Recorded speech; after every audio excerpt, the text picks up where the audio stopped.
आता कार्याध्यक्षाची सिद्धी असंभव सांगितलं. कार्याध्यास सिद्ध होऊ शकत आहे ना. त्याची सामग्री कोणती? सत्य वस्तू ज्ञानजन्य प्रमाता प्रमाण आणि प्रमेयाच्या ठिकाणी अनुक्रमे. प्रमेयाच्या ठिकाणी कोणता दोष? प्रमाणाच्या ठिकाणी नाही. लोभ भयादी प्रमाणाच्या ठिकाणी नाही, प्रमात्याच्या ठिकाणी. अरे लोभ भयादी कोणाच्या ठिकाणी? आणि पित्त मलादी प्रमाणाच्या ठिकाणी. अरे आता आपल्याला सांगायचं की सिद्धी होऊ शकत नाही. सत्यवस्तू ज्ञानजन्य संस्कार ही अभ्यासाची कार्याभ्यासाची सामग्री नाही. मग कोणती सामग्री आहे? सजाती वस्तू ज्ञानजन्य ही अभ्यासाची काय आहे? सामग्री आहे. तेव्हा आता वाचा. आता अध्यासास ज्ञानजन्य संस्कार कारण आहे किंवा सजातीय वस्तूचे ज्ञान संस्काराद्वारा अध्यासास कारण आहे याचा विचार करू. कसेही म्हटले तरी अध्यासाचे साक्षात कारणत्व संस्कारासच येते, ज्ञानास नाही. बरोबर. कोणाचे ते जेवायला तुम्हाला हे अभ्यास वगैरे कालवून गेलं की बरंचसं सांगितलं आपण. तुम्हाला सांगता आलं पाहिजे. ज्या वेळेला आणखी अध्यास होत असतो त्यावेळेला ज्ञान आहे का संस्कार आहे? त्याची परीक्षा देतात.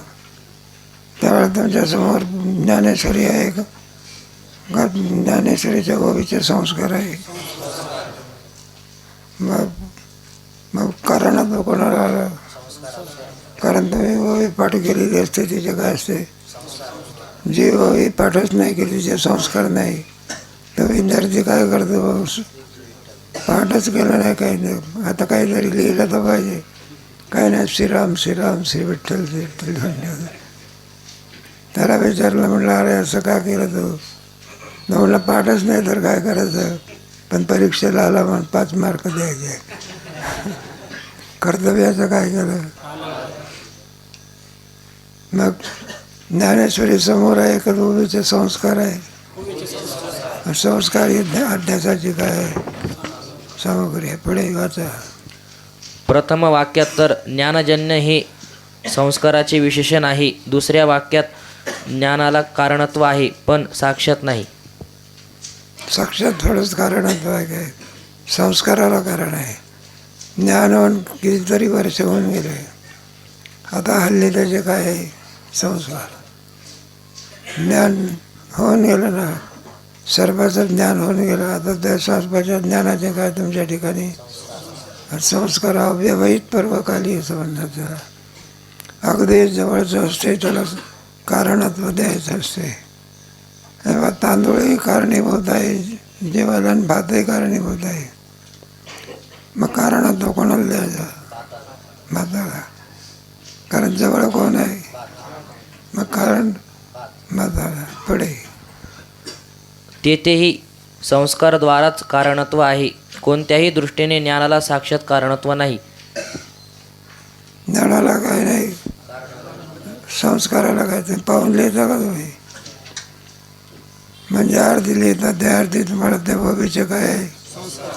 पुढे कारण जे कारण असते ते कार्याच्या अव्यवहित पूर्वकाली असते असा नियम आहे.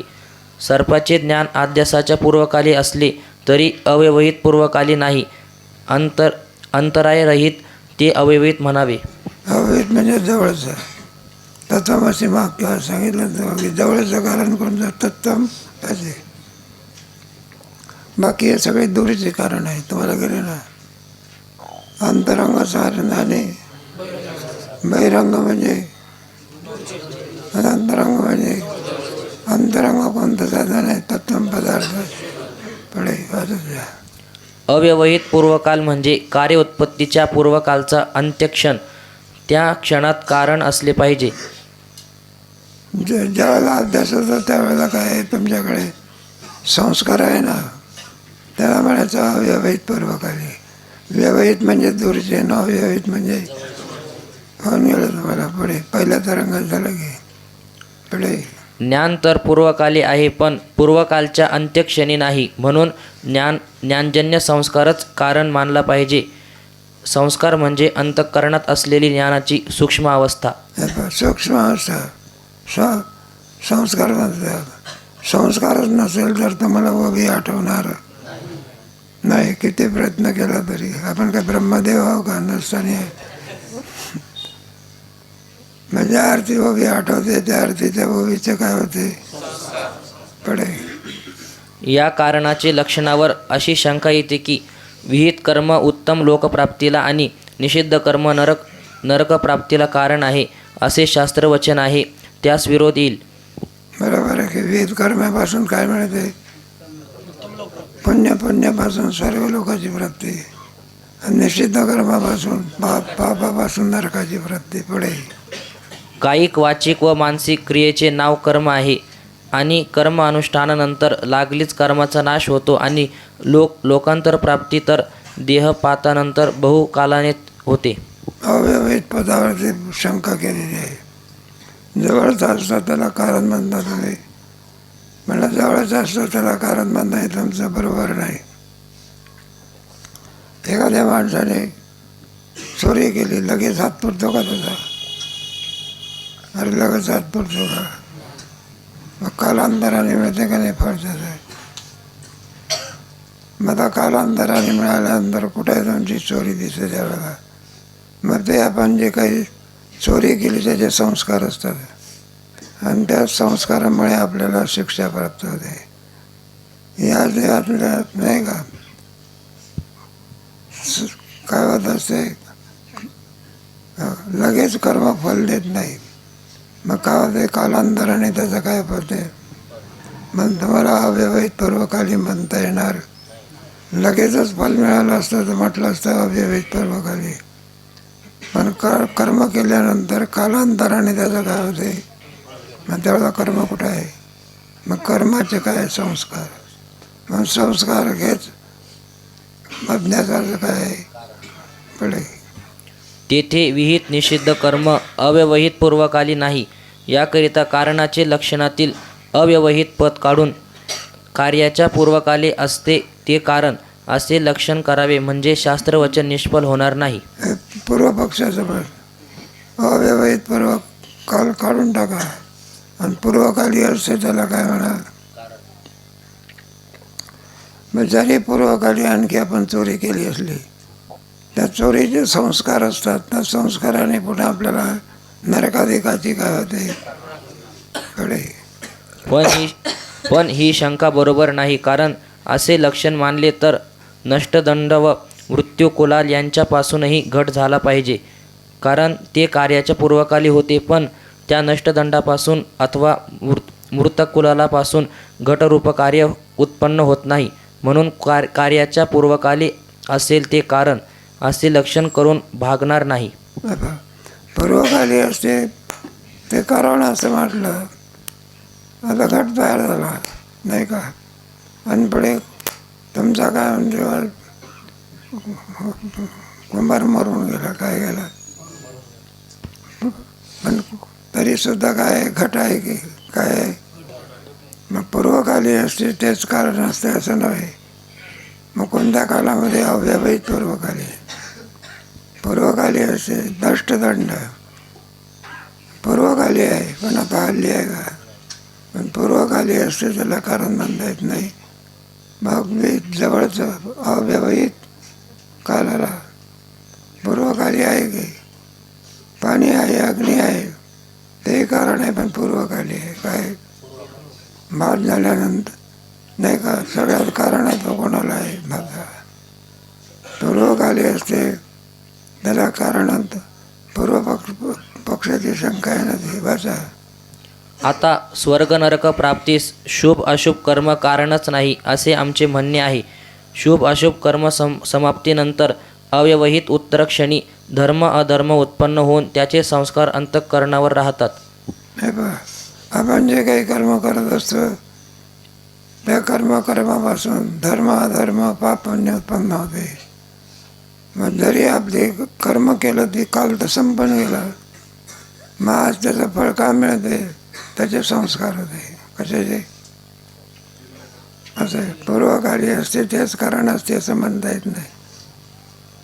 कर्म केलं तर पूर्वकाळ, आणि हल्ली पाप झालं ते अव्यवहित पूर्वकाळ. मिळालं का? हे पूर्वकाळ अव्यवहित पूर्वकाळ दोन समजते. पूर्वकाली असते नाही का, कर्म केलं ते पूर्वकाली होतं. आता हल्ली आहे का? मग आता हल्ली कोण आहे? धर्म संस्कार. मग पूर्वकाली असते ते कारण आहे असं म्हणता येत नाही. मग काय म्हणायचे? धर्माचे नाही. आता हल्ली आहे. चोरी तर केली ते तर होऊन गेले, 2 महिन्याच्या पूर्वी चोरी केली गे. मग पूर्वकाली असते त्याला कारण म्हणायचं का अव्यवहित पूर्वकाली? पडे ते धर्म अधर्म स्वर्ग नरक प्राप्तीला हेतू असून स्वर्ग नरक प्राप्तीच्या अव्यवहित पूर्वक्षणी आहेत, म्हणून अव्यवहित पूर्वक्षणी असेल तेच कारण असे मान्ययुक्त आहे. पूर्वकाली असते ते कारणच नसून अव्यवहित पूर्वकाली असते त्याला काय म्हणायचं? चोरीचं कर्म तर होऊन गेलं, मग हल्ली त्याला नरक का मिळाला? मग काय? जग चोरीच्या कर्मापासून धर्माचे पाप पुण्याचे संस्कार, आणि त्या संस्कारापासून नरकादी स्वर्गाची प्राप्ती. म्हणून व्यवहित पूर्वकाली नाही, पूर्वकाली असते त्याला कारणात नाही, अव्यवहित पूर्वकाली पाहिजे. काय पाहिजे? बळे सर्पज्ञानानंतर बहुत कालाने सर्पाध्यास होतो. त्या आहे का? आजच अध्यास होतो का कालांतराने होतो? मग अव्यवहित पूर्वकाल काढून टाकायचा आणि कोणता पट ठेवायचं? अव्यवहित पूर्वकाली. पुढे त्या काली सर्पज्ञान तर नाही, फक्त सर्पज्ञानाचा संस्कार आहे. सर्पाचं ज्ञान आहे का? ज्या वेळेला तुम्हाला दोरीवरचे सर्प भासतो, मग सर्पाचं ज्ञान नाही, मग सर्प कसा वाचला? त्या ज्ञानापासून होणारे संस्कार. संस्कार म्हणजे ज्ञानाची सूक्ष्म अवस्था, तिला संस्कार म्हणतात. बळे त्या संस्काराने सर्पाचा अध्यास घडतो. तसेच शिंपीचे ठिकाणी रुपयाचा अध्यासास रुपयाच्या ज्ञानजन्य संस्कारासच कारण आहे. आणि ज्या अर्थी वेदांत मतात ब्रह्म अव्यतिरिक्त सर्व पदार्थ मिथ्या आहेत, त्या अर्थी सत्य वस्तू ज्ञानजन्य संस्कार म्हणून एक असतो असे म्हणताच येणार नाही. म्हणून सत्यवस्तू ज्ञानजन्य संस्कार याला कारणात येऊ शकत नाही. मग काय? मिथ्या वस्तू ज्ञानजन्य संस्कार. त्याच्यातही पुन्हा पद काढून टाकायचं. काय काढायचं? ज्ञान बाजूला करायचं. आणि काय करायचं? संस्कार असेल तर नाही का, एखाद्याला भगवताचे काय असते बोटामध्ये काय असते? संस्कार. तोंडाने म्हणतो काय करतो? अरे अट्टलचे वादनकार असतात ना पकवादाचे, इकडून तोंडाने काय म्हणतात? बोल म्हणतात, तिरकट बघतात, तिरकट घटत आणि इकडून मग संस्कार आहे का नाही? कोणाला पकवाद असेल का ज्याने रियाज केली असेल त्याला, आणि त्याचे काय पाहिजे? कोणताही राग कोणालाही म्हणता येतं का? आणि त्याच्या अगोदर काय पाहिजे? संस्कार हेच कारण आहे. पुढे उलट मिथ्या वस्तू ज्ञानजन्य संस्कारच अध्यासाला हेतू आहे असेच म्हटले पाहिजे, व ते बंधाच्या अध्यासास कारण सिद्ध आहे. म्हणून संस्कार हे कारण काय आहे? मग ज्या वेळेला तुम्हाला दोरीवरती सर्पाचा अध्यास होत असतो, त्यावेळेला सर्पाचं ज्ञान आहे का सर्पाच्या ज्ञानाचे संस्कार आहे? ज्ञानच नाही तर संस्कार आले. पाठच उभी नाही केली तर ब्रह्मदेवाखाली आला. संस्कार असावे लागतात. संस्कार म्हणजे ज्ञानाची सूक्ष्म अवस्था, तिला संस्कार म्हणतात. पुढे वस्तू ज्ञानजन्य संस्कार अंतःकरणावर राहतो हे वर सांगितलेच आहे. ज्याचे अंतःकरणावर पूर्वीचे सर्पज्ञानजन्य संस्कार नाहीत, अन्य वस्तू ज्ञानजन्य संस्कार आहेत, त्यास रज्जूवर सर्पाध्यास होत नाही. रज्जूवर ते कोणाला सर्पाचा संस्कार होतो, अभ्यास होतो, नाही का? म्हणजे ज्याला अगोदर सर्पाचं काय आहे त्यालाच काय होत असते, अभ्यास होतो. ज्याला ज्ञानच नाही त्याला संस्कार होत नाही. आहे का तुम्हाला? लहान मुलाला कुठं ज्ञान असते का? त्याला कुठं संस्कार होत असते का? म्हणून सामग्री कोणती आहे? सत्य, वस्तू, ज्ञान बाजूला करायचं आणि संस्कार करायचा. ज्याच्या अंतःकरणामध्ये संस्कारच नाही, आपलं ज्ञानच नाही, नाही का? ज्याने कधी ज्ञानेश्वरी पाहिलीच नाही तो का व्याख्यान करतो का? मग अगोदर काय पाहिजे? संस्कार पाहिजे. पुढे या प्रकाराने अध्यासाहून पूर्वी सजातीय वस्तूंच्या ज्ञानाचा संस्कार अवश्य आहे व तो बंधाच्या अध्यासाविषयी सिद्ध आहे. हे पहा, मग सजातीय वस्तू त्याचा असणारा संस्कार तो अध्यासाला काय आहे? मग अगोदर त्यांनी चित्रात का होईना कुठे ना कुठेतरी सर्पाचं काय झालं, त्याला ज्ञान झालं. त्या ज्ञानाचे काय होते? संध्याकाळची वेळ आणि दोरी पडलेली होती आणि संध्याकाळचा वेळ असल्यामुळे त्याला दोरी रूपाने काय झालं नाही, मग ज्ञान राहिलं का नाही शिल्लक. आणि मग त्याचा लांबट असते दोरी, दगडासारखी असते का दोरी? मग दोरी कशी असते? सर्प आहे कसा असतो, आहे का नाही? तो काही कासव आहे का सर्प? विहिरीत आहे की एक कासव इथं. मग त्या लांबटपणामुळे ते संस्कार जागृत होतात. कशाचे? सर्पाचे. आणि त्याच्या याने मग त्या संस्कारामुळे पुढे तुम्हाला 4थ्या तरंगामध्ये आहे ना ते सांगू अभ्यास कसा होत होता. आणि त्या लांबटपणामुळे आणखी त्या दोरी लांबट, सर्पही लांबट आणि दोरीचं स्पष्ट ज्ञान नाही. अशा अवस्थेमध्ये दोरीवर ते सर्पाचा काय होतं? दुपारी होतं, दुपारी का होत नाही?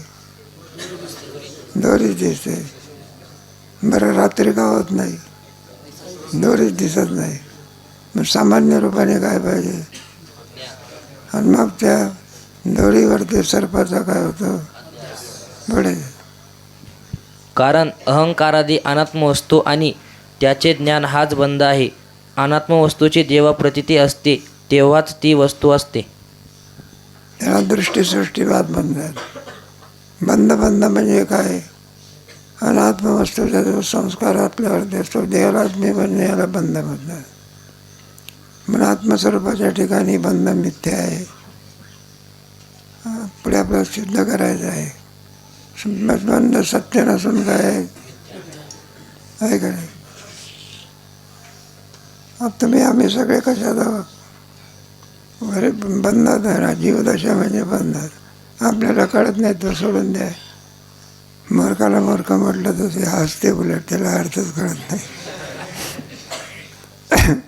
एका बाईला 2 पोरं, एक चांगलं पास झालं बघा, त्याला पेढा बिडा हे दिला.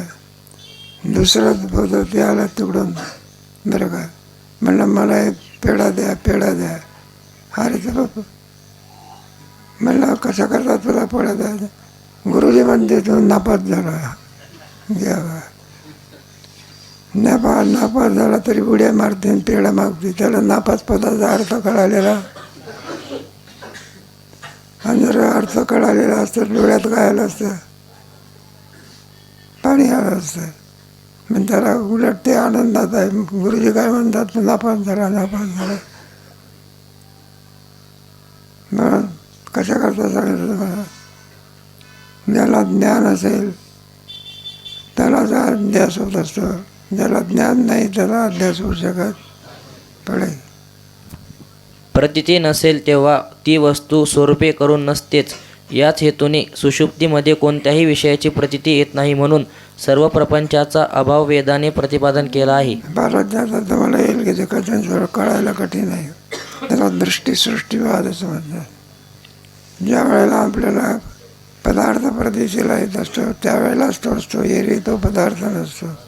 याला वेदांत शास्त्रामध्ये दृष्टीसृष्टीवाद म्हणतात. सृष्टीवाद दृष्टीसृष्टीवाद क्रमाक्रमाने तुम्हाला सांगू. म्हणलं आता सांगा की हेच तर डोक्यावरून पाणी चाललं. भाऊ काय ते कोणाच माहिती होता. दृष्टांतातही रज्जूचे ठिकाणी सर्प प्रतीत होतो तेव्हाच प्रतीतीची संगती लावण्याकरिता सर्पाचे अस्तित्व मानावे. प्रतीती नसेल तेव्हा तो सर्प नाहीच नाही. वेदांताचा अगदी जवळचा वाद म्हणजे दृष्टीसृष्टीवाद आहे. त्या मानाने सृष्टीदृष्टीवाद दूरचा आहे. दोनच शब्द आहे वाद. दृष्टी सृष्टी सृष्टी हे बा. दृष्टीसृष्टी म्हणजे ज्या वेळेला ज्ञान आहे त्यावेळेलाच तुम्हाला तो पदार्थ प्रतीतीला येतो. याला म्हणायचं दृष्टीसृष्टीवाद. आता दुसरा सृष्टीदृष्टीवाद. पदार्थ आहे जे पदार्थाचं ज्ञान होत असते त्याला म्हणायचं सृष्टीदृष्टीवाद. पुढे क्रमाक्रमाने अधिक आहे तुम्हाला सांगू पुढे. या सिद्धांतासच वेदांतात दृष्टीसृष्टीवाद म्हणतात. त्याला कोणता वाद म्हणायचा? ज्या वेळेला जो पदार्थ असतो त्याच वेळेला तो पदार्थ आहे, तो पदार्थ नाही. दृष्टी म्हणजे ज्ञान आणि सृष्टी म्हणजे ज्ञान पूर्वसृष्टी नाही. ज्ञान कालातच सृष्टी आहे. ज्यावेळेला तुम्हाला ज्ञान नसेल त्यावेळेला सृष्टी नाही. ज्ञान असते त्यावेळेला सृष्टी आहे. तर वेदांत शास्त्रात जे निपुण असतात त्यांचा वाद आहे. आपल्याकरता सृष्टीदृष्टीवाद आहे. सृष्टी आहे आणि मग आपल्याला त्याचं ज्ञान होतं पुढे. अशा रीतीने अनंत अहंकारादी आणि त्याचे ज्ञान उत्पन्न होते आणि लय पावते. असे ज्ञान उत्पन्न होतं आणि काय होत असतं नाही पावत असतं. ज्यावेळेला ज्ञान असेल त्यावेळेलाच ती सृष्टी, एरवी ती सृष्टी नाही. पुढे अहंकारादी आणि त्याचे ज्ञान ही युगपत म्हणजे बरोबर उत्पन्न होतात आणि युगपत लय पावतात. हे पण त्याचबरोबर ज्ञानाबरोबर पदार्थ उत्पन्न होतो. ज्ञानाच्या पूर्वकालामध्ये तो पदार्थ नसतो. ज्ञान कालातच त्याचा अस्तित्व आहे. तुम्हाला दोरीवर ते सर्प बसला तर पूर्वकाली नव्हता. ज्या वेळेला तुम्हाला ज्ञान होते त्याच वेळेला तो सर्प आहे, एरवी तो सर्प नाही आहे का ते. मग तुम्हाला ज्ञान ज्या वेळेला असते ना त्यावेळेला तेव्हा लगेच दोरीचं ज्ञान झालं तर सर्पाची काय होते? मग खरोखर होता का तिथे? ज्ञान कालात का वाटला? ज्ञान आहे तोपर्यंतच त्याचं अस्तित्व. एकदा अधिष्ठानाचं ज्ञान झालं की त्याची निवृत्ती होते. त्याला म्हणतात दृष्टीसृष्टीवाद. पुढे ज्या क्षणी अहंकाराधिकांचे ज्ञान उत्पन्न होते त्या क्षणी अहंकाराधिकांची उत्पत्ती होते. ज्या वेळेला त्याचं ज्ञान होते त्यावेळेलाच तो पदार्थ, एरवी तो पदार्थ नाही. पुढे आणि ज्या क्षणी ज्ञानाचा लय होतो त्या क्षणी अहंकाराधिकांचा लय होतो. म्हणजे ज्ञानाबरोबर सृष्टी काय होते? नष्ट होते. हे पहा, आपण झोपेमधून स्वप्न पडते आपल्याला. स्वप्नामध्ये नाना प्रकारचे काय पाहतो? पदार्थ पाहतो. आणि जागा होता बरोबर ते पदार्थ राहतात की नष्ट होतात? पदार्थ शिल्लक राहतात का जे काही पाहिलेलं आहे? जाग येण्याचा काल नाही का? जाग आल्याबरोबर तुम्हाला भासलेला भाग स्वप्नातला शिल्लक राहतो का नाहीचा होतो? नाहीचा होता का खराच होता? अरे खरा कुठे साप होता? खरा साप कुठे जागा झाल्यावर जात असते का? तो तर वाटच पाहतो. जागा होता बरोबर स्वप्नातला स्वाद काय होतो? नष्ट होतो. ज्ञान कालात फक्त असते आणि लगेच जाग आला की ज्ञानकाल संपला की संपला. तसं ज्ञानकालामध्ये ही सृष्टी आहे बरं का. जोपर्यंत ज्ञान तोपर्यंत सृष्टी. जेव्हा ज्ञान नसेल त्यावेळेला काय नाही. कुठे आहे? सर्पाचं ज्ञान नाही तुम्हाला त्यावेळेला सर्प आहे का? त्याला दृष्टीसृष्टीवाद म्हणतात. पुढे अहंकाराधिक आणि त्याचे ज्ञान हा अध्यास आहे. याचे विशेष विवेचन अनिर्वचनीय ख्याती सांगते वेळी करू. तूर्त अध्यास संभवनीय आहे की नाही एवढाच प्रश्न आहे. शंका. आता अहंकारादी आणि त्याचे ज्ञान एकाच क्षणी लय पावतात हे म्हणणे बरोबर नाही. कारण वेदांत मतात अहंकारादी साक्षीभाष्य आहेत म्हणून अहंकाराचे ज्ञानही साक्षीभाष्यच आहेत आणि साक्षी नित्य ज्ञानस्वरूप आहे असे विषय निरूपणामध्ये सांगितले आहे. पूर्वपक्षाची शंका लगेचच पण की लय पावतो असं तुम्हाला म्हणता येणार. एक क्षण तरी काय केलं पाहिजे बरं का. म्हणजे लय पावतो ज्ञान झाल्यानंतर म्हणजे एक क्षण तरी काय लय पावण्याकरता एक क्षण तरी तुम्हाला काय करावं लागेल. उत्पत्ती होता बरोबर त्याचा नाशी होता असं तुम्हाला म्हणता येत. एक क्षण तरी तुम्हाला नंतर आणखी जो लय पावतो असं व्हा. आणि तुमच्या मतामध्ये युगपत आहे बरं का. युगपतच उत्पत्ती होते आणि युगपतच काय होते नाश होते असं तुमचं मत आहे. त्याच्यावर शंका आहे पुढे. साक्षी ज्ञान जर नित्य आहे तर त्याचे विषय अहंकारादी नित्यच झाले पाहिजेत. त्यांचा उत्पत्ती लय म्हणजे संभवत नाही. हे पहा, तुमचा साक्षी अनित्य आहे का नित्य आहे? आत्मा नित्य आहे का अनित्य आहे? साक्षी म्हणजेच आत्मा नित्य आहे का नाही? मग ज्ञानही सुद्धा कसं आहे नित्य आहे ना. साक्षी अनित्य असतं तर ज्ञानही काय झालं असतं. मग साक्षी कसं आहे नित्य आहे का नाही. मग काय होईल त्याचं ज्ञान उत्पन्न होते लय पावते असं तुम्हाला म्हणता येणार नाही. पुढे समाधान अहंकारादिकांचेही वृत्तीच्या साहाय्यानेच साक्षी प्रकाशन म्हणजे ज्ञान करून देतो, साक्षात नाही. बघा मग काय करायचं. जरी आणखी तुम्हाला आम्हाला ज्ञान होते ते साक्षात होत नाही, वृत्तीच्या द्वारा होत असते. तुम्हाला केलं मागे सुखदुःख हे काय आहे म्हणजे साक्षी त्याचं काय करतो. मला तर साक्षी एक म्हटलं तर सरळ हे होईल ना. अनेक साक्षी काय करावं लागेल. मग साक्षी साक्षात प्रकाशन करतो का अंतकरण वृत्तीच्या द्वारा. मग साक्षी किती आहे एकच आणि अंतकरण वृत्ती किती आहे आहे का नाही. मग साक्षी किती आहे एकच. मग अनेक साक्षी नसून एकच आहे आणि तोच ब्रह्मरूप आहे. तुमच्या विषयामध्ये गेलं का नाही आहे का. जीव ब्रह्माची स्थिती करते वेळी मग साक्षी अनेक नसून किती आहे.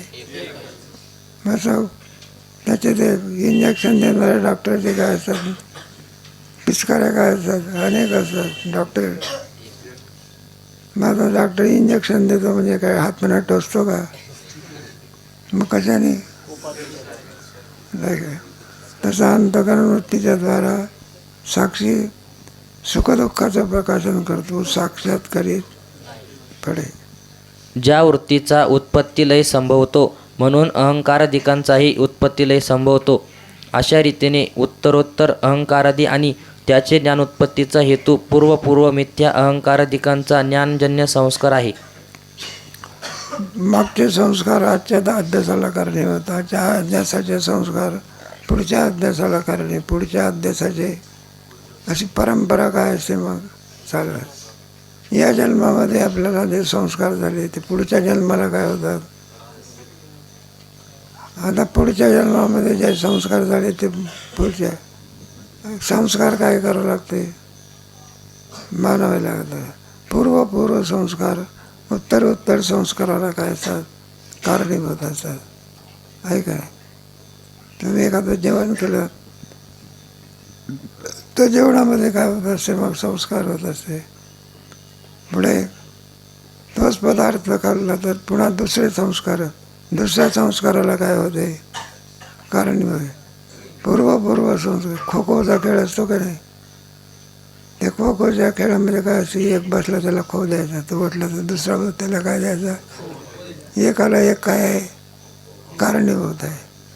हा बसला तर तो उठतो आणि तो बसला तर खेळ मात्र चालूच असतो. असंच आहे माझा. म्हणजे या शरीरात हल्ली जो अहंकारादी सर्व जगताचा अध्यास होत आहे त्यास पूर्व शरीराचे ठिकाणी झालेला मिथ्या अहंकारादी जगताच्या ज्ञानाचा संस्कार कारण आहे.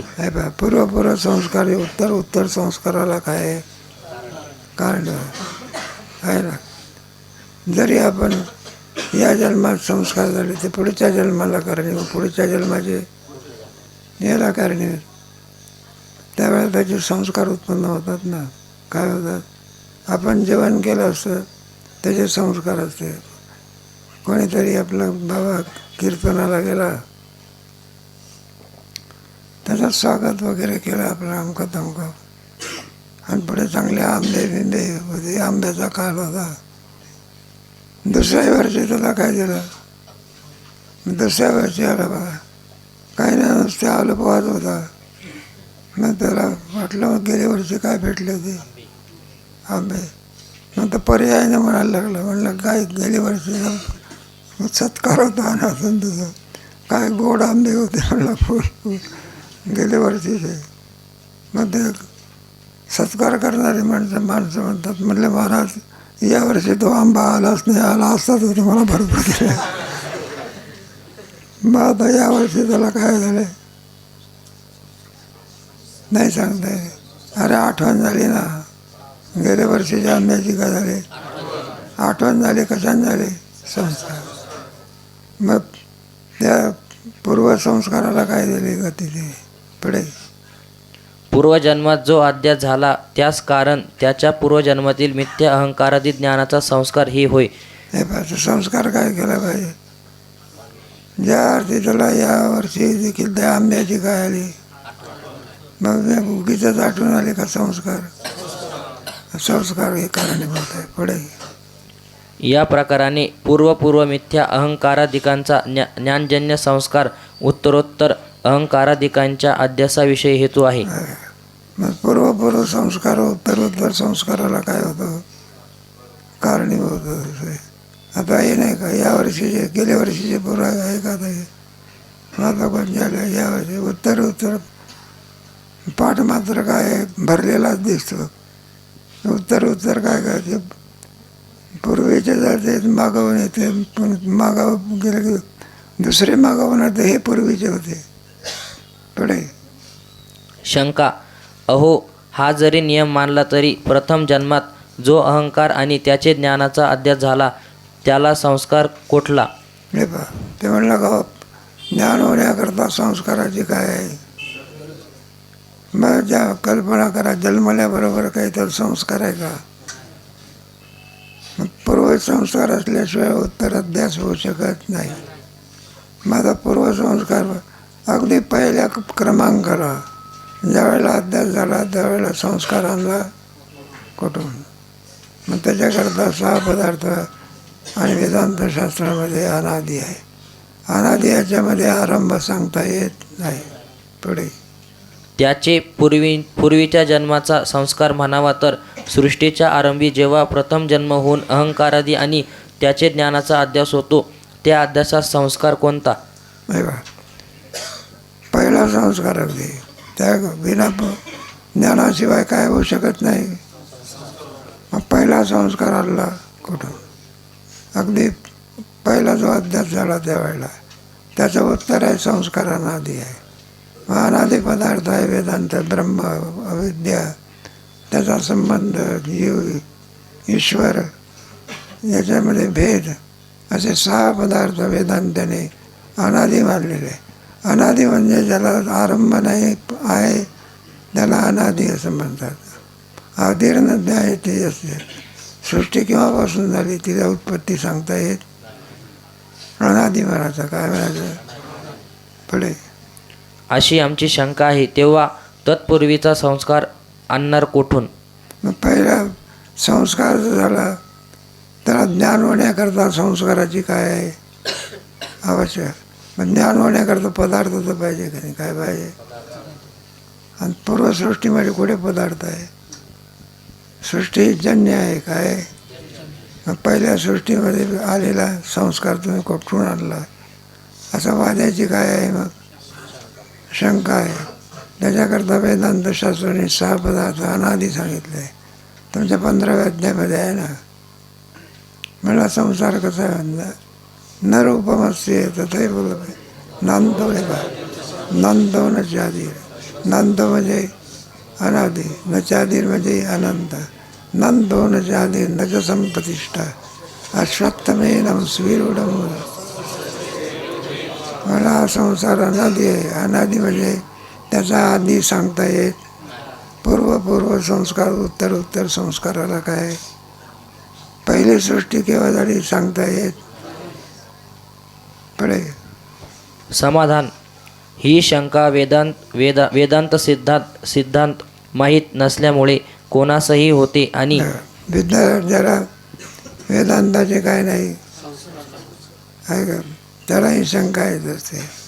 वेदांताचं थोडंफार काय असावं लागतं, ज्ञान असावं लागतं. एखाद्या माणसाने वेदांत सांगितलं तो म्हणलं हे बडबड केली काय त्याला, हे काही गोष्ट नाही, राम नाही, कृष्ण नाही, त्याला ती बडबड होते. कारण त्याला त्याचं काय नाही, ज्याला त्याचं ज्ञान नाही ते एखाद्या वेळेला ज्ञान. दुसरी माणसं काय चाललं आहे पाठातलं म्हणून बसतात आपले थोडेसे दारामध्ये, लगेच उठून जातात. त्यांना म्हणजे का उठून काय चाललं, म्हणलं काय बोलतात महाराज आम्हाला काही समजत नाही, बसून काय उपयोग आहे. म्हणून वेदांताचं काय म्हणजे शहाणे कीर्तनकार असतात ना, ते खेड्यापाड्यात वेदांताचं ज्ञान सांगत नसते. मग काय सांगायच्या 2-4 गोष्टी सांगायच्या, वेळ मारून यायची.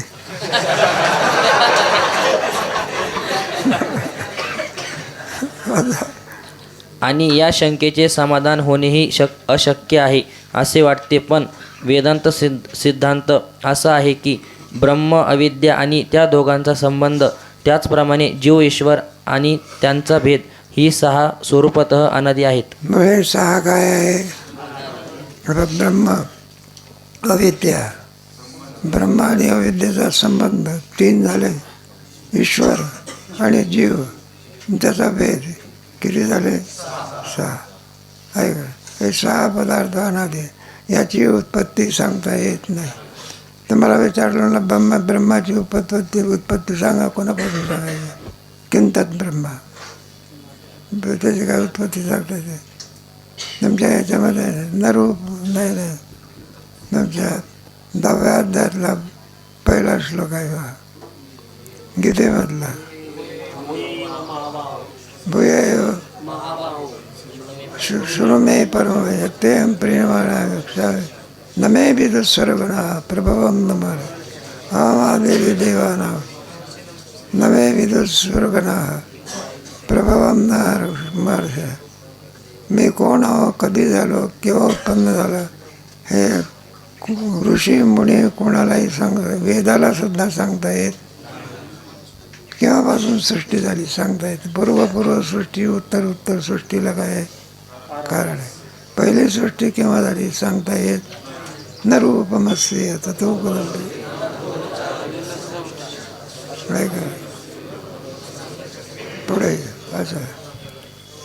या 6ची स्वरूपे करून उत्पत्ती होत नाही. अहंकारादिकांची उत्पत्ती श्रुतीमध्ये सांगितली आहे. म्हणून अहंकारादी सर्व पदार्थ स्वरूपे करून अनादी नसेल तर प्रवाह रूपाने अनादी आहेत.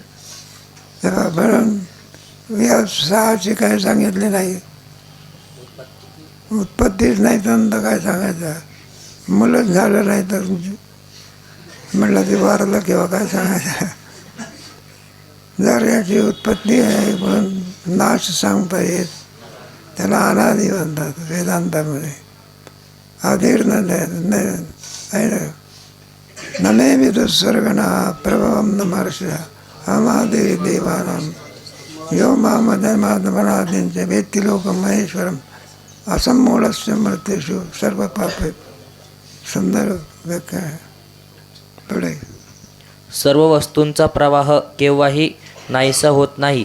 अनादी कालामध्ये पूर्वी कोणत्याही समयी घट नव्हता, पट नव्हता, चोर, जार, व्याघ्र, सर्प, शहाणे, वेडे वगैरे सर्व वस्तू नव्हत्या असे नाही.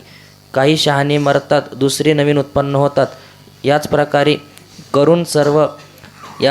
करून सर्व वस्तूंचा प्रवाह अनादी आहे. अनादी कालापासून प्रवाह खंडित नाही, काय नाही. प्रवाह नाही का, सृष्टीचा प्रवाह कधी खंडित झालेला आहे का? पुन्हा पावसाळा गेला की पुन्हा काय तुमचा हिवाळा येतो, हिवाळा गेला की पुन्हा उन्हाळा येतो, उन्हाळा गेला की पुन्हा. हे क्रम काय करतो, सारखा क्रम चालू असतो, क्रम खंडित नाही. उत्पत्ती, स्थिती आणि पूर्वीचे लोक आता नाही, आताचे लोक. आता आम्ही इथं पाठ घेतो, पूर्वीचे पोरं आहे काही ते, मग या वर्षीचे पुढच्या वर्षी आहे का,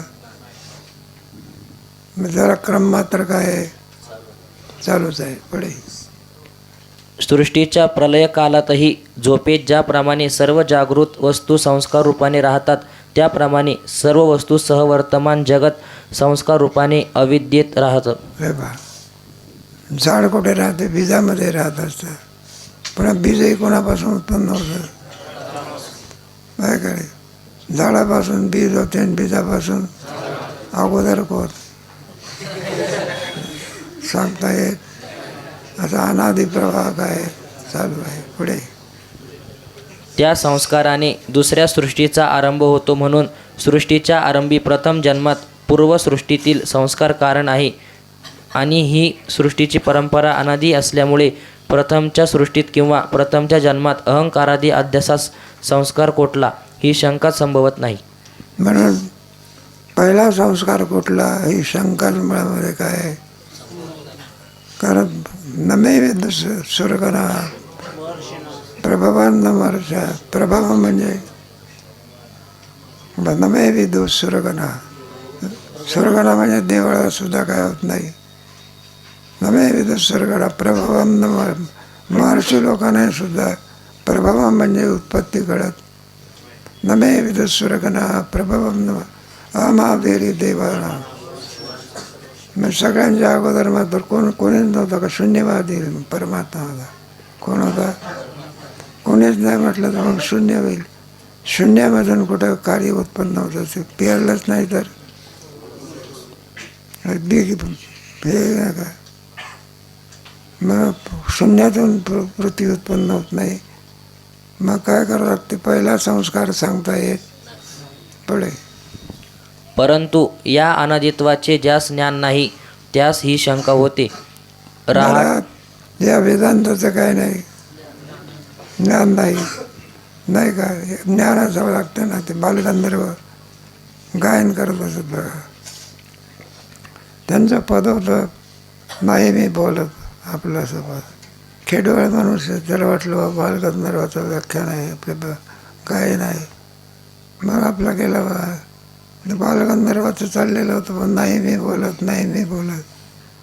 खेडवळ मनुष्य उठला, जा म्हणला नको बोलू, नाही मी बोलत तर चाललो म्हणलं मी. त्याला त्या रागाचं काय नाही, रागाचं काय असावं लागतं. नाही तर मग अनधिकारात माणसाकडनं त्याचं कार्य होऊ शकत. महिला स्वयंपाकाचं सुद्धा काय पाहिजे, नाही तर बासमती तांदूळ 5,000 रुपये किलोचा श्रीमंत खात असतात बरं का, भानगडी नका. महिला भात करण्याचं ज्ञान नसले तर ते एका भांड्याचा प्रकार किती, कोणते 3 प्रकार, खालची जळवाडी मधली आणि वरची तांदूळवाडी. एखाद्या बाईला चपाती करण्याचं सुद्धा काय नसते. बस. आणि एखादी बाई काय करून देते सुंदरपैकी, पण कंपासने गोल पडा, कुठं डाग नाही, कुठं काही नाही. 25 जरी चपात्या केल्या तरी वजन प्रत्येकाचं. आणि एखादी बाई चपाती करत असते सगळा हिंदुस्थान देश बघून.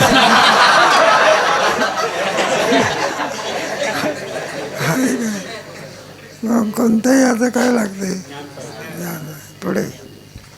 रहाट गाडग्याच्या माळेस असलेल्या मडक्यात प्रथम कोणते या प्रश्नास माळेस प्रथम बांधले ते प्रथम असे कोणी उत्तर दिल्यास माळ बांधतेवेळी त्याला प्रथमत्व असले तरी माळ तयार होऊन फिरू लागली म्हणजे अमुक एक मडके प्रथम असे सांगता येणे शक्य नाही. ते आता संपलं मला. पूर्वीच्या काळामध्ये पंप नव्हते, मग राटगाडी असायचे, काय असायचे. आता पंप आलेले आहे. त्या राटगाड्यामध्ये असे भांडे असतात बघा असायचे, आणि ते असे भरून निघतात. आणि भरून निघाल्यानंतर पुन्हा असे पालते झाले की ते पाणी सांडून जाते. आता फिरणारी काय आहे ती होळी आहे अशी, त्याच्यामध्ये पहिला गाडी कोणता सांगता येत. याच्या पुढचं ते, त्याच्या पुढचं आहे, पहिला निश्चित सांगता येत नाही. तोच प्रकार आहे. पहिली सृष्टी, पहिला संस्कार कुठला, उत्तर सांगा. याच्या पुढे तो, त्याच्या पुढे पहिला संस्कार सांगता येत पुढे. इतकेच म्हणता येईल की एकाच्या पुढील हे दुसरे, यापेक्षा जास्त उत्तर देता येणार नाही. हे यापेक्षा दुसरं होतं, एकाच्या पुढील दुसरं, हाच क्रम सांगता येईल. पहिला कोणता डबामध्ये त्याच्यामध्ये बसवलेला आहे का? कारण पहिला म्हणावं तर दुसरा येत असतो, लगेच दुसरा गेला की पुन्हा येत असतो. पहिला कोणाला म्हणावा हा प्रश्न पडतो पुढे. त्याचप्रमाणे एका अध्यासापुढील दुसरा अध्यास असे सांगता येईल. वस्तुतः जो पदार्थ नसून ज्याची अनिर्वचनीय प्रतीती येते त्याची परंपरा अशी सांगावी लागते. अनिर्वचनीय बात मला सांगा. अनिर्वचनीय म्हणजे खोटे. ज्याची प्रतीती असते त्याचा निश्चित पहिला संस्कार सांगता येत नाही. म्हणजे जे जगत आहे वेदांतशास्त्रदृष्टीने ते अनिर्वचनीय आहे. तेव्हा अनिर्वचनाचा अधिक विचार तुमच्या चौथ्या तरंगामध्ये भरपूर केला आहे ख्याती प्रकरणामध्ये. त्यावेळेला अनिर्वचनीय म्हणजे मिथ्या. संसाराला सत्य म्हणावं की काय म्हणावं? सत म्हणावं तर काय होत असते? काय नाश पावते. बरं म्हणून काय म्हणता येत नाही, सत म्हणता येत नाही. बरं असत म्हणावं तर प्रतितीला येते. मग काय म्हणायचं? सद विलक्षण. सतही म्हणता येत नाही, असतही म्हणता येत नाही. मग काय म्हणायचं? सद विलक्षण म्हणजे अनिर्वाच्य, आणि अनिर्वाच्य म्हणजे मिथ्या. पुढे चौथ्या तरंगाचं पुढे. ज्याप्रमाणे स्वप्नात एका ब्रह्मचार्यास पुत्र नातू पंतू यांची प्रतीती झाली. प्रतीती आणि तिचे विषय युगपत उत्पन्न होतात हे वर सांगितलेच आहेत. म्हणून पुत्र नातू व पंतू हे एकाच क्षणी उत्पन्न होऊन त्यांच्याप्रमाणे पूर्व उत्तरोत्तराला हेतू आहेत असे मानावे लागते. तुमच्या स्वप्नामध्ये युगपत उत्पत्ती असते, पण त्याच्यामध्ये क्रम दिसते. कशामध्ये? स्वप्नामध्ये क्रम दिसतो ना. लहान मूल 2-3 दिसते ना, पण खराच क्रम आहे की त्याच वेळेला उत्पन्न झालेले आहे. त्या स्वप्नामध्ये दिसते ना, अगोदर बाप, नंतर त्याचा मुलगा, पुढे मग सगळं असं क्रमाक्रम आहे. आणि जाग आला म्हणजे काही नाही, 5 मिनिटाच्या पूर्वी काही नव्हतं, लगेच 5 मिनिटाच्या नंतर काही नाही. 5 मिनिटामध्ये काय सगळे 3 काल होऊन जात असते का त्याला? नाही का? पंजोबा काय, अरे एखाद्या मुलाचा पंजोबा घेऊन आला असेल कोणाला मुलाला, माझं पंजोबाचं वय किती राहते? मुला इतकं का? क्रम काय करावं लागतो? मग पंजोबाच्या नंतर नाही का आजोबा, आणि आजोबाच्या नंतर बाप, आणि बापाच्या नंतर मग क्रम लावा लागेल का नाही? पण स्वप्नात क्रम दिसतो का? एका क्षणात तर उत्पन्न होते, आणि एका क्षणातच काय होते? पुढे 6व्या तरंगामध्ये चांगला विषय आहे, तर तुम्हाला सांगू. त्याच्यामध्ये हा विषय स्वप्नाप्रमाणे हे जगत आहे, जागृती आहे, असा गोर विचार 20-25 परीक्षेत करून दिलेला आहे. त्यावेळेला तुम्हाला अधिक सांगा. आणि पुढे 4थ्या अध्यायामध्ये अनिर्वचनीय ख्यातीच्या द्वारा याचं वर्णन केलेलं आहे. त्यावेळेला अनिर्वचनीय म्हणजे काय चांगला विचार केला आहे पुढे. त्याचप्रमाणे पूर्व अहंकार आणि त्याचे ज्ञानाचा संस्कार उत्तरोत्तर अहंकार आणि त्याचे ज्ञानास हेतू आहे. पूर्व संस्कार उत्तरोत्तराला काय आहे? कारणीभूत आहे. आज आंबा खाल्ला त्याचे संस्कार झाले, दुसऱ्या आंब्याच्या वेळेला त्याचे संस्कार झाले. संस्काराची माला बंद पडते का? काय सातत्याने राहते आहे का? कोणताही पदार्थ ज्ञान आलं की त्याचे काय असतात, आणि त्या मी नाही का सांगितलं, आदल्या प्रवासाला गेल्यानंतर आणि तो आंबा खाल्लेला होता, आणि दुसऱ्या वर्षी गेल्यानंतर त्याला आठवण कशामुळे झाली? मग नाही का पूर्वीच्या आंब्याचे काय आहे? मग त्याने स्मृती करून दिली. मग तो स्वागत करणारा माणूस म्हणत असतो, म्हणले बाबा यावर्षी काही तो आंबा आलेला नाही तर तुम्हाला दिला नसता का? मग यावर्षी तर आंबे आणलेला आहे. मग त्याला आठवण झाली. मग संस्कार काय केला पाहिजे पुढे? या प्रकाराने सजतीय वस्तूच्या पूर्वज्ञानजन्य संस्काराने अहंकारादी बंधाचा अध्यास संभवतो हे सिद्ध झाले. म्हणून पूर्वसंस्काराने अनादी कालापासून असलेल्या संस्कारामुळे आपल्यावर ते बातम्याच्या ह्याच्यावर काय ते ठरू शकतो, बंद होऊ शकतो. संस्काराने कशाने आहे ना. ही आपल्या संस्काराची काय करून दाखवली सिद्धी, कार्य अध्यासाची सिद्धी करून. त्या संस्कारामुळे आपल्याला आत्म्यावरती कशाचा अध्यास होतो, म्हणजे अगोदर बंधाचं काय होते, ज्ञान. त्या ज्ञानापासून काय होते, आणि त्या संस्कारामुळे आत्म्यावरती बंधाचा काय होतो. अगोदर आपल्या सर्पाचं काय होते, ज्ञान, आणि त्या ज्ञानाचे असतात संस्कार, आणि त्या संस्कारामुळे सायंकाळच्या वेळेला दोरीवर सर्पाचा काय होतो. हा त्याला दृष्टांत करताना सिद्धांत करता असं. मग आत्म्यावरती बंधाचा अभ्यास कसा होतो, तर अगोदर आपल्याला हे बंधाचं काय होतं ते ज्ञान, त्या ज्ञानाचे काय असतात संस्कार, आणि त्या संस्कारामुळे आत्म्यावरती बंधाचा काय होतो, अध्यास होता. पूर्वपक्षकार म्हणतो आत्म्यावर बंधाचा अध्यास होऊ का होऊ शकत नाही. म्हटलं पूर्वपक्षाचं मत. कोणाचं मत? कारण तुमच्या मतामध्ये सारखेपणा पाहिजे ना. काय पाहिजे? आत्म्यावरती बंधाचा अभ्यास का होत नाही. बंध जड आहे, आत्मा किम स्वरूप आहे, चेतन स्वरूप आहे. बंध बाहेर आहे, आत्मा कसा आहे, आत आहे. सारखेपणा आहे का? मग सारखेपणा नसल्यामुळे आत्म्यावरती बंधाचा अभ्यास होत. दोरीच्या दृष्टांतात बऱ्या सर्पाच्या, सर्पही लांबट दोरी, म्हणून दोरीवरती सर्पाचा काय होतो, इथं कुठं जमतं. आत्म्यावरती बंधाचा अभ्यास होत नाही. का होत नाही?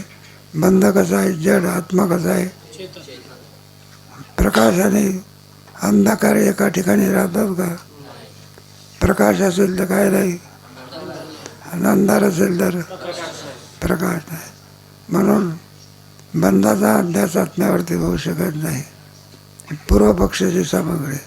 आणि उत्तर पक्षाची सामग्री काय आहे, होऊ शकते.